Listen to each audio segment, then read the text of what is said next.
Podia ter sido saqueado no deserto. Podiam ter levado meus filhos, podiam ter me matado, tirado os meus rebanhos. Mas isso não aconteceu porque havia uma cobertura do Deus do meu pai. Olha, quando Isaac ouviu isso, ele entendeu que a proteção, o amparo, o fortalecimento que ele estava recebendo não é por causa dele, mas pelo que o pai deixou pronto para ele. Isso se chama legado. Legado é algo que fica quando você passou. Todos nós vamos deixar um legado, porque todos nós estamos de passagem. Não adianta você se iludir. Deus diz assim: toda a terra é minha. Vós sois para mim estrangeiros e peregrinos. Você sabe o que é ser um peregrino?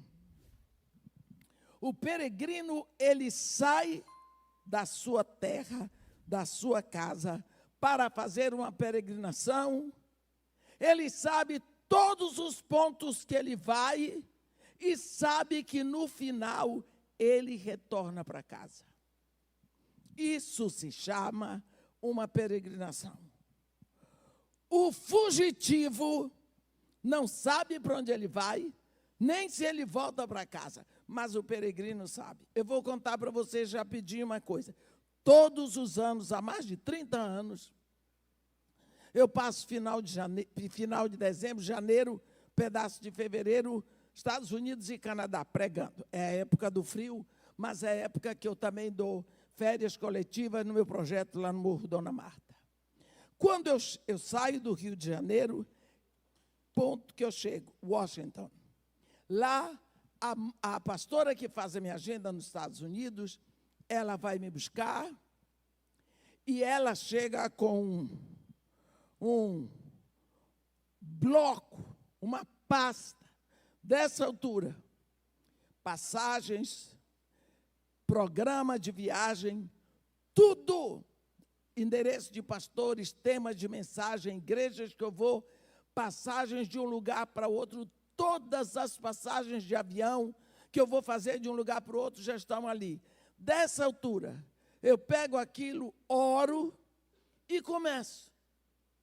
Vai na primeira cidade, liga para o pastor, vai para outra e vai.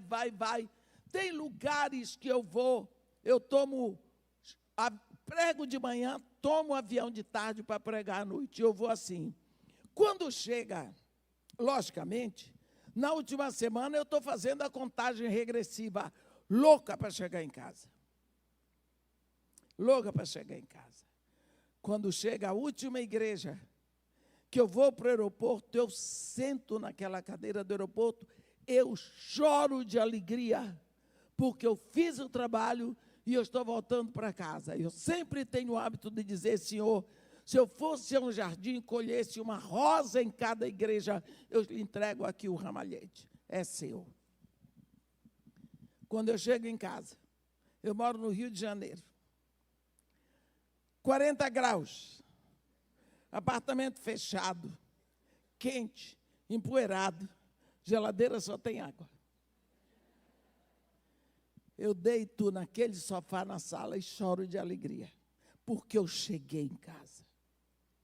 Não tem um lugar. Eu fiquei em hotel, eu fiquei em casas maravilhosas, mas o melhor lugar é a casa. O melhor lugar é a casa. Este é o plano de um peregrino. O peregrino tem seu mapa de viagem. Ele vai e ele chega de volta no ponto que ele começou. Deus diz: vós sois para mim estrangeiros e peregrinos. Você saiu da sua casa lá em Deus. Ele trouxe você no ventre de uma mulher aqui. Começa a sua peregrinação. Você vai aprender a andar, a falar, você vai aprender muitas coisas, você está caminhando de volta para Ele, você está indo de volta para casa. Você não sabe quantos dias Ele marcou para você aqui nessa terra, mas você vai voltar. E você vai voltar com a bagagem que você pode carregar para lá. Isso é ser peregrino. Isaac, ele peregrinou no deserto, no meio da dificuldade, da sequidão, do perigo, da ameaça de ser saqueado. Agora, quando ele enfim chega em Berseba, Deus diz para ele: ei, Isaac, fui eu que te guardei. Fui eu, por causa do teu pai. Abraão já tinha morrido, mas a oração que ele fez por aquele filho, ele fez a um Deus que não morre. Abraão já tinha morrido, mas ele serviu na terra a um Deus que não morre. Então, qual foi o legado que Abraão deixou para o seu filho? O legado que ele deixou foi o que ele fez para Deus. Olhe bem, nós temos sempre muita preocupação em preparar os nossos filhos, em deixar alguma coisa para eles e está certo. Se for possível, vamos deixar apartamento, casa, carro, aplicação no mercado financeiro. Mas vou dizer uma coisa para você: uma guerra acaba com isso tudo, uma doença acaba com isso tudo, mas a única coisa que vai ficar para os nossos filhos é aquilo que está nas mãos de Deus. Será que nós estamos nos preocupando com o legado que vamos deixar? Porque se nós estamos aqui numa caminhada, numa peregrinação, numa passagem, isso é certo, nós vamos deixando um rastro. Precisamos ver se nós estamos deixando marcas ou se nós estamos deixando manchas. Porque às vezes nós não olhamos para ver as marcas que deixamos ou as manchas. Eu morei no Iraque 3 anos e meio. E a grande diversão de lá era ir ver o desfile da Polícia Montada do Kuwait. Porque o Iraque e o Kuwait, assim, é como Recife e Olinda. Só que tem a fronteira. O Kuwait é emirado. E por isso ele não tem exército. Mas ele tem a polícia montada. O Kuwait é um principado tão rico, que quando nasce um kuwaitiano, ele já está rico. Por isso ele não pode casar com mulher estrangeira. Kuwaitiano nenhum pode casar com mulher estrangeira, porque ele perde tudo. O resultado é que a polícia montada do Kuwait são os homens que montam naqueles cavalos, são os sheiks. Os cavalos são enormes, cavalos árabes maravilhosos, grandes, altos. Os arreios são de ouro. É uma coisa linda. E eu ficava olhando aqueles cavalos, eles são treinados, eles são elegantes, eles têm porte, eles marcham no ritmo, um espetáculo.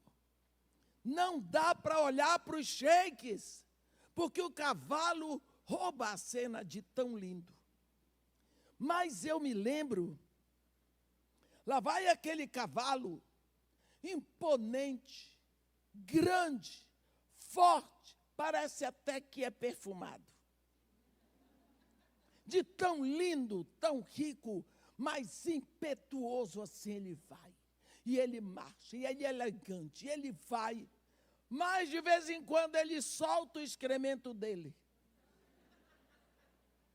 E o cavalo que vem atrás também não olha para o excremento, ele olha para o que está na frente. E ele vai pisando o excremento do outro, daqui a pouco o caminho está todo sujo. Tem pessoas assim, que eles passam pela vida imponentes, garbosos, poderosos, ricos, cheios de títulos e de roupas caríssimas, comendo só filé mignon e deixa o mau cheiro para quem vem atrás. Faço o que eu quero. Ninguém manda em mim. Eu sou o homem. E deixa a sujeira para quem vem atrás. Sua família. Porque normalmente tem 1, 2, 3 famílias. Ele olha para frente, deixa a sujeira para trás, e quem vem atrás dele é que sofre um mau cheiro. Por quê? Cada um tem o seu legado para deixar. O que será que nós queremos deixar para aqueles que virão depois de nós? O que deixaremos para aqueles que virão atrás de nós? Legado é algo importante.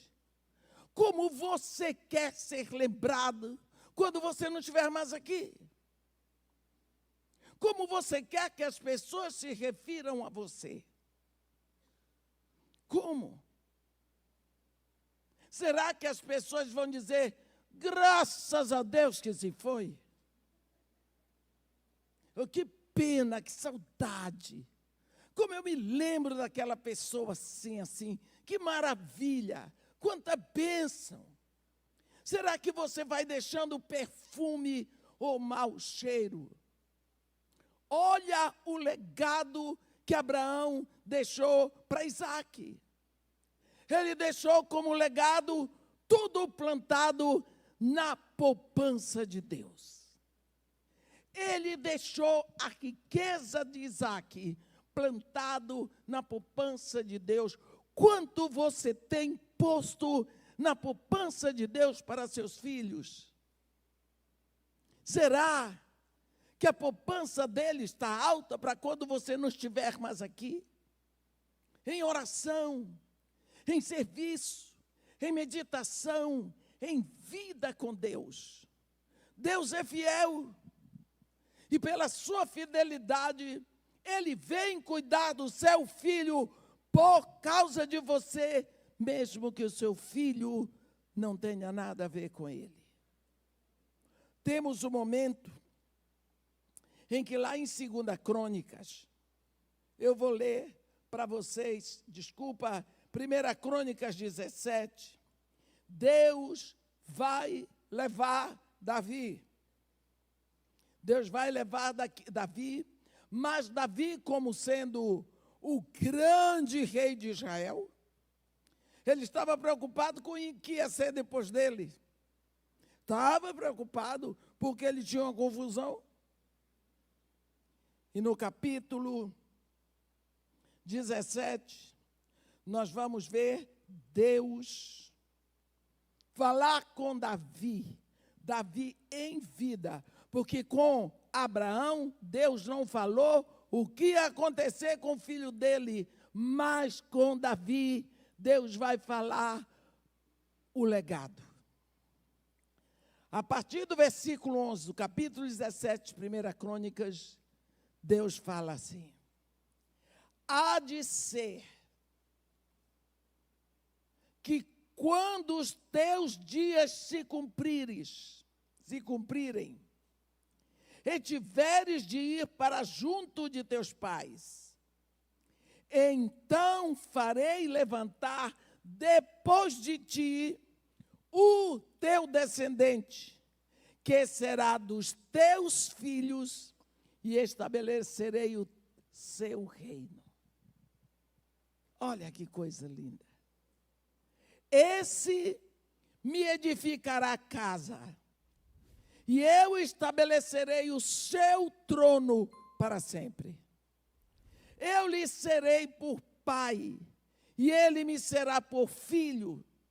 A minha misericórdia não apartarei dele, como a retirei daquele que foi antes de ti, Saul. Mas o confirmarei na minha casa e no meu reino para sempre, e o seu trono será estabelecido para sempre. Segundo todas estas palavras e conforme toda esta visão, assim falou Natã, o profeta, a Davi. Deus chega para Davi e diz para ele: Davi, você vai sair daqui, não se preocupe, deixa que eu tomo conta.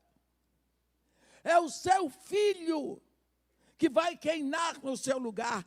Eu vou estabelecer o reinado dele. Quando for preciso, eu o disciplinarei como um pai disciplina o filho. Eu vou cuidar, Davi, na tua descendência. Quando chegar a hora que tu partes para a eternidade, que tu sais daqui dessa terra, sais sem preocupação, porque eu tomo conta de realizar os sonhos e os desejos que tu tens para a tua descendência. Davi deixou um legado seguro, porque esse legado está nas mãos de Deus. Legado. Legado é aquilo que fica quando você parte desta vida, e todos vão partir. Mas o legado vai ficar. Aquilo que você fez e aquilo que você deixou de fazer vai afetar principalmente as pessoas que mais lhe amaram. E as pessoas que mais você quis amar vão ser afetadas pelo legado que você vai deixar. Quantas pessoas estão sofrendo hoje? Semana passada eu encontrei uma mulher, tem 2 anos, ou 3, que o marido morreu. Agora ela está afetada, porque o marido foi fiador de alguém e ficou conta para ela pagar mais de 700 mil reais. Foi o que ele deixou de herança. Deixou. Você tem que pensar que você não sabe o dia que vai sair daqui, mas você sabe que vai sair. E tem que fazer as coisas de acordo com a vontade de Deus, que o primeiro que proíbe você e qualquer um de ser fiador é Deus. Não te ponhas por fiador de ninguém, Deus diz. Então, ele se colocou por fiador. Nessa hora, a lei não pediu para a esposa assinar. Ele também não contou para a mulher porque o amigo ia pagar. E agora que ele já está enterrado, chega a conta para a mão dela. E ela pode perder até a casa que mora, por causa do legado que o marido deixou. Um legado chamado idiotice e crueldade. Nós precisamos saber que legado é aquilo que fica e que direciona o pensamento de todas as pessoas a nosso respeito. De que forma você está conduzindo a sua vida para deixar um legado que glorifique a Deus. Por boca do profeta Jeremias, Deus diz assim: ponde-vos à margem do caminho e vede. Perguntai pelas veredas antigas, qual é o bom caminho? Andai nele e achareis descansos para as vossas almas. Ponde-vos à margem do caminho e fede. Significa para pensar. Se essa conjuntura que você está vivendo vale a pena. Se todo esse modernismo, se toda esta invasão da tecnologia na sua vida é boa. E até que ponto ela pode ser frutífera e até que ponto ela pode ser perniciosa. Ponde-vos à margem do caminho. Perguntai pelas veredas antigas. Pense como era a sua vida antes. Faça uma comparação com o dia de hoje. E não fique maravilhado se você se assustar. Escolha o caminho bom e você vai viver melhor. Existem pessoas que estão bebendo da água do modernismo, água deste momento, estão ficando cada vez mais envenenadas.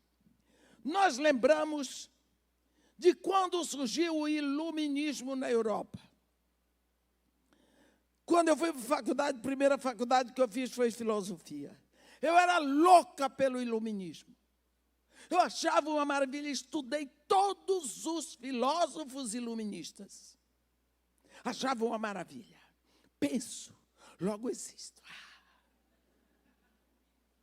Idiota. Você sabe o que o iluminismo estava preparando hoje? Hoje. O que vem pelo iluminismo? A liberação. Por que eu tenho que aceitar o seu conselho? Se você é igual a mim, você pensa, eu também penso, você é inteligente, eu também sou, você tem vontade, eu também tenho, então por que eu tenho que seguir a sua cabeça? Eu sou independente, eu sou inteligente, é isso que está sendo ensinado nos púlpitos. Eu tenho que me valorizar, eu. Entenderam? E por que é que eu tenho que obedecer? Se eu tenho a minha inteligência, os meus juízos, que formam um raciocínio, eu sou um ser racional, por que é que eu tenho que aceitar a ordem dos outros? Não vou obedecer, porque quem obedece é escravo, isso é o que eles acham. Isso vem do iluminismo filosófico. O que produziu essa raça de pessoas hoje que não precisam pensar, não precisam obedecer, não tem mais nada para fazer até o ponto de acabarem com a vida. Estive mês passado no Japão pregando, tomando conhecimento das coisas lá, como está a igreja, e fiquei impressionada de ver o trabalho dos meus irmãos lá. Contra essa situação no Japão, é o país que tem 1% de cristãos na sua população. 1%. 99% perdido, 1%. Nesse 1% estão incluídos católicos, evangélicos, mórmons, testemunha de Jeová e espírita. Isso tudo eles contam como cristão. Resultado, o esporte do Japão é o suicídio. Os jovens vão para o Monte Fuji, que eles chamam Fuji-san, quer dizer Deus Fuji. Fazem a sua festa dentro de um carro bem bonito. E ali mesmo eles fecham tudo e soltam o gás. E morrem. Que morte maravilhosa. Ou então se joga na frente do trem-bala. As pessoas sobem o Fuji para morrer lá em cima. O maior índice de suicídio do mundo e o menor índice de natalidade. Quando você olha para o Japão, você vê a tecnologia dominante. Progresso, Sim, meus irmãos, que coisa linda. Que povo bem educado. Que maravilha. Cadê Deus? Cadê a esperança? Cadê a alegria? Cadê o sentido da vida? Não tem. O que é que eles deixam como legado? Nada. Dor. Dor. É o que eles deixam para a história que ficou. Por quê? Não se preocupam com o que vai ficar. Não precisam pensar. Além da tecnologia, além do computador, eles não precisam pensar. Porque o computador pensa para eles. A matemática resolve. Se você olhar os exemplos que ficaram para você, com certeza, o exemplo que seu pai deixou não está nos títulos que ele tinha. Ele podia ser super PhD do que fosse. Mas você lembra das pequenas coisas que ele dizia. Você lembra das pequenas ações dentro de casa. O que sua mãe dizia, eu ouço tanto das pessoas, bem que meu pai dizia, bem que minha mãe dizia. Legado. E a vida deles? Seu pai, para ter deixado um grande legado de exemplo para você. Com certeza, ele não era o reitor da universidade. Ele pode ter sido um homem pobre em culto, mas a qualidade de vida dele, o exemplo dele, porque as palavras movem, mas o exemplo arrasta. Olhe aqui, olhe o legado de Davi. Deus dizendo para ele, Davi, vai em paz, porque eu assumo o comando da tua descendência. Por quê? Porque tu viveste aqui na terra segundo o meu coração. Olha, Davi era um homem pecador, como qualquer um de nós. Mas ele deixou um legado, pelo que ele foi com Deus. Abraão era um pecador, que deixou um legado, pelo que ele foi com Deus. Quando nós falamos de legado, gosto de lembrar do que Jesus deixou para nós como legado. Quando no capítulo 14 de João, no versículo 27, ele diz assim, deixo-vos a paz. A minha paz vos dou. Não vou lá dou como o mundo vos dá. Não se turbe o vosso coração, nem se atemorize. Você já observou que Jesus Cristo diz assim, deixo-vos a paz. Deixo, não vou levar comigo. A minha eu deixo. Mas você tem que observar que a paz que eu deixo é a minha, não é a paz do mundo. Por quê? Os homens fazem guerra para obter paz.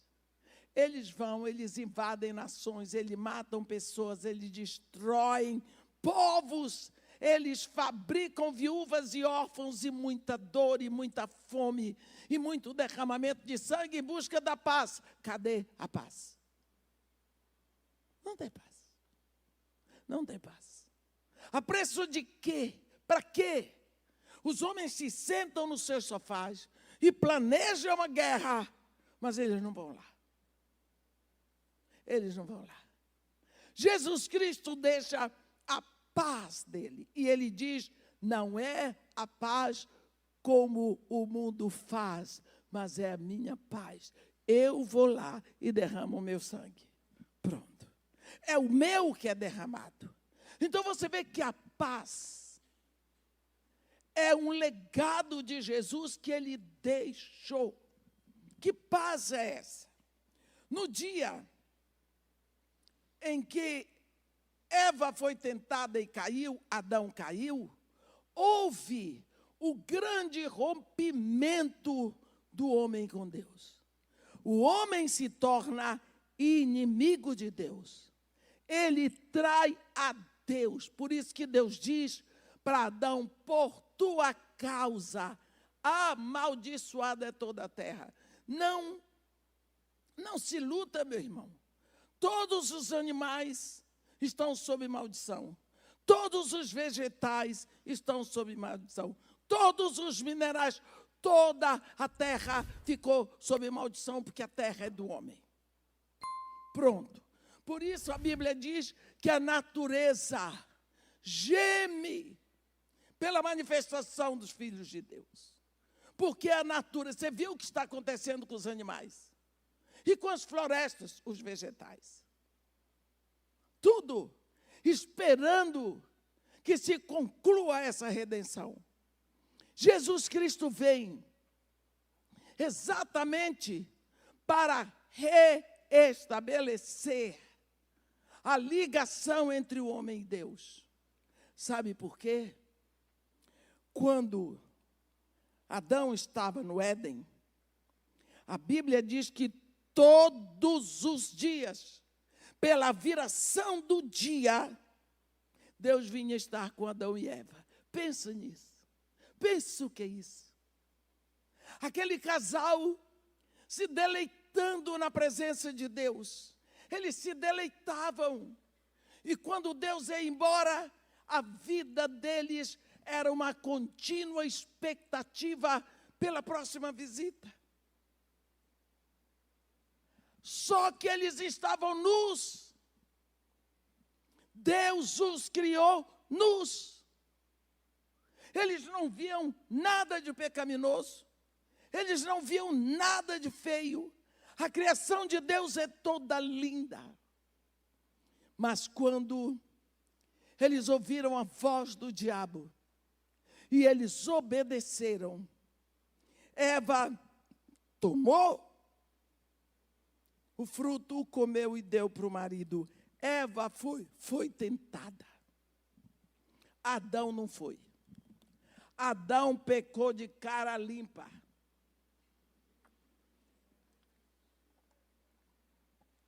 Eva não. Eva ainda tentou com o diabo, mas caiu no erro de conversar com o diabo. Quando a Bíblia diz que quando eles comeram, descobriram que estavam nus. Pense se você, que está acostumada a viver de roupa, de uma hora para outra se descobrisse no meio da rua sem roupa. Pense no susto que você ia tomar, no grito, no desespero que ia ficar. Eu sempre me pergunto, quando Adão se viu nu, por que ele não gritou para Deus? Por que ele não clamou? Por que ele não buscou? Não. Em vez de clamar a Deus, ele foi se esconder no meio das árvores, se vestiu de folha de árvore para ser confundido com uma delas. Quando Deus vai chamar, Adão, Adão, onde estás? Ele grita de lá. Ouvi a tua voz no jardim, mas porque estava nu, tive medo e me escondi. E Deus diz para ele: quem te fez saber que estavas nu? Eu te fiz nu. Todos os dias tu estavas nu. De onde veio essa informação? Comeste por acaso do fruto da árvore que eu te disse para não comer? Foi a mulher. Você viu? Adão não gritou por Deus. Quem é que veio atrás do homem? Deus. Porque o nosso Deus, ele sempre toma a dianteira. Ele é que bate na porta e quer entrar. Ele é que visita, ele que quer estar, porque quem ama vai atrás. Deus toma a dianteira. Deus mandou o seu filho lá na cruz para dar o grito que Adão não deu. Porque você não podia dar esse grito, nem eu. Porque eu nunca estive com Deus, eu nasci morta espiritualmente, morta nos meus pecados e delitos. Como é que ia dizer, Deus, eu sinto falta de ti? Eu não sinto, nunca senti. Morta. Morto não sente nada, meus irmãos. Morto não sente nada. Jesus Cristo, quando vai lá na cruz, antes de chegar na cruz, você viu que ele saiu da ceia, da Páscoa, que nós chamamos ceia, desceu o vale do Quidrom e foi para um jardim pequeno à esquerda, que é o Getsemane. Ali ele teve as primeiras agonias, chegou a suar sangue. 3 vezes ele fez a mesma oração. Você vê como o assunto é sério. A oração que ele fez parecia uma reza. Do tanto que ele repetiu 3 vezes, Pai, se for possível, afasta de mim este cálice. Não seja feita, no entanto, a minha vontade, mas se a tua, porque estás nos céus. Algumas pessoas acham, e dizem, e escrevem, que o cálice que Jesus Cristo não queria beber era a morte de cruz. Mas isso é errado. Porque Jesus veio com essa missão. Ele veio para a cruz e ele queria. Vocês lembram quando Pedro tentou dissuadi-lo da cruz? Ele disse, arreda Satanás. Quando ele ia subindo para Jerusalém, ele disse para seus discípulos, é necessário que o Filho do Homem ascenda a Jerusalém para sofrer muito nas mãos das autoridades, para ser preso, julgado, condenado, crucificado e morto. Eu vou. Ele sabia. Então, não era esse o cálice que ele não queria beber. Outros dizem que o cálice que ele não queria beber era o cálice da humilhação da cruz e da dor moral. Porque todo crucificado e todo apedrejado ia nu. Não se engane não, meu irmão. Aquele crucifixo com aquele Cristo de fraldinha é mentira. Era sem uma roupa. Sem uma roupa. Ele ia ser humilhado de todo jeito. Pense que Jesus comeu a Páscoa. Ele comeu ervas amargas, comeu cordeiro assado, comeu os pães, bebeu das 4 taças de vinho, sim, porque isso é Páscoa judaica. Depois saiu cantando o grande ralelo do Salmo 136, foi para o Getsemane.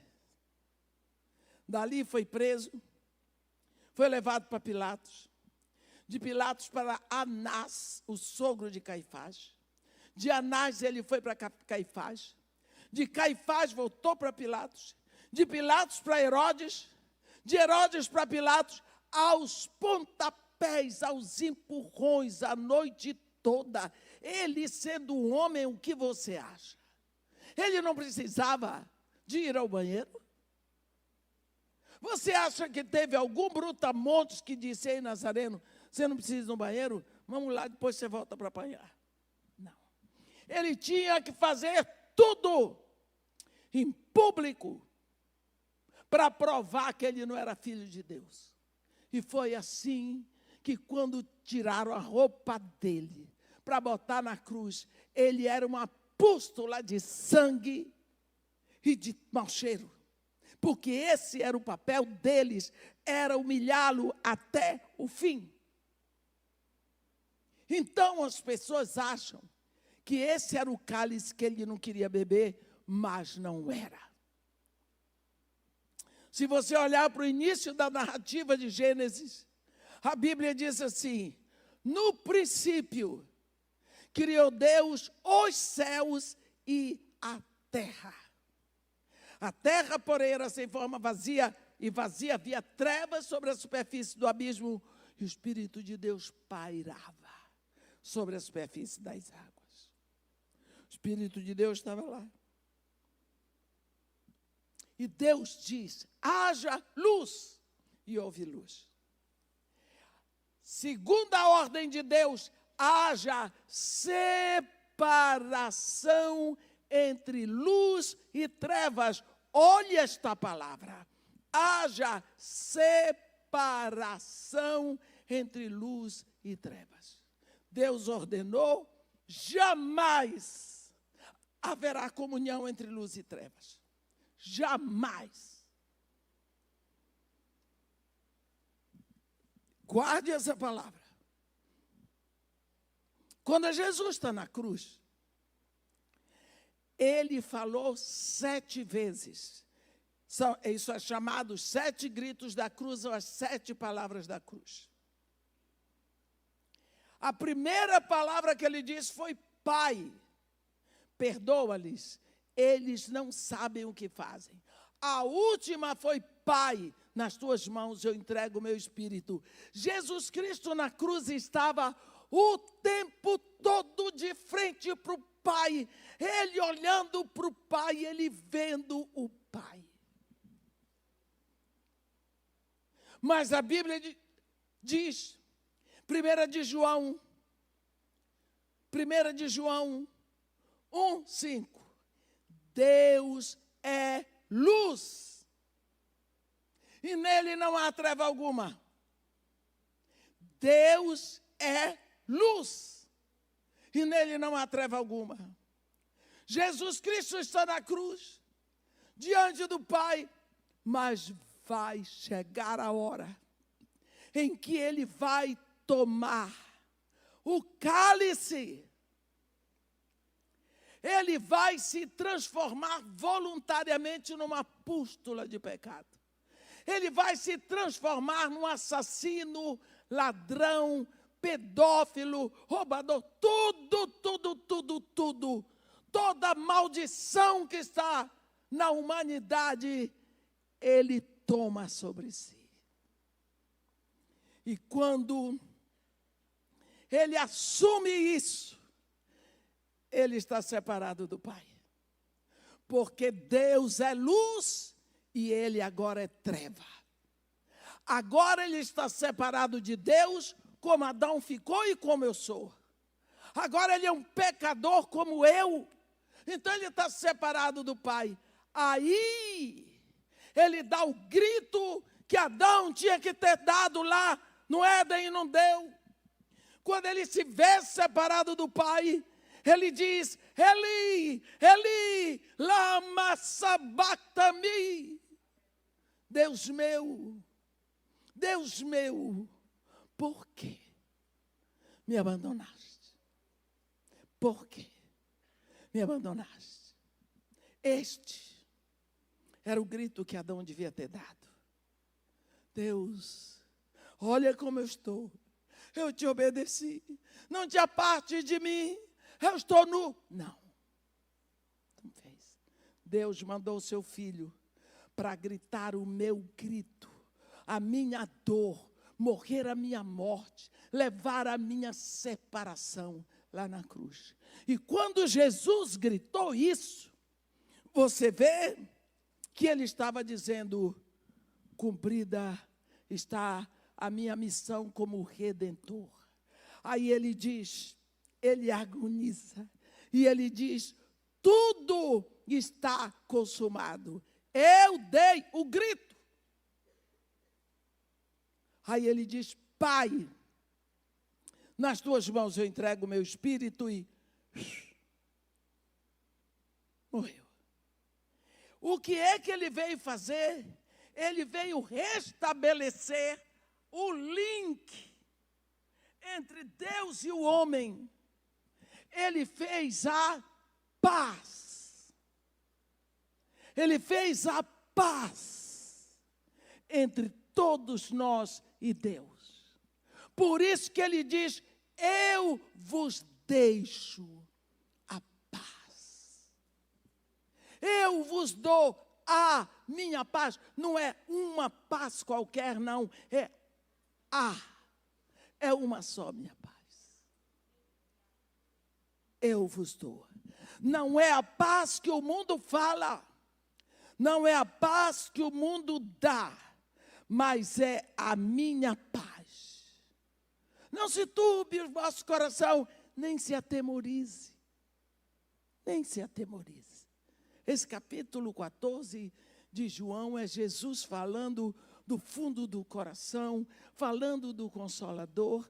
Então, entre todos os legados que Jesus deixou, ele deixou a paz, meus irmãos. Ele deixou o discipulado. Ele deixou o Espírito Santo. Ele deixou um mandamento novo. Ele deixou promessa. Isso, ele não deixou um livro escrito, porque ele não escreveu livro nenhum. Ele não deixou outra coisa a não ser o legado. E nós, como filhos de Deus, somos a continuação desta vida. Para a humanidade, nós precisamos ser Jesus. É preciso que as pessoas olhem para nós e vejam em nós filhos de Deus. Que legado nós estamos deixando para os nossos filhos, para a nossa família, porque nós estamos de passagem. Até quando a gente é jovem, nunca pensa que vai morrer, pensa que quem morre é velho. Não precisa ficar velho para morrer. Eu já enterrei tanto jovem, tanta criança. Mas nós sempre pensamos, deixa para mais tarde. Quem lhe disse? Quem sabe do tempo é Deus. Nós precisamos nos preocupar. Que legado nós estamos deixando para aqueles que vêm depois? Como eles vão lembrar de nós? É preciso que saibamos que nós carregamos um nome. E o nosso nome é Filho de Deus. Então é melhor nós pensarmos na qualidade de vida que nós estamos levando. E nós pensarmos na responsabilidade do nosso chamado como filho de Deus, porque a quem muito foi dado, muito lhe será requerido. A minha paz vos dou. Não vou lá dou como o mundo vos dá. É a minha paz. Você vê que legado é algo muito importante.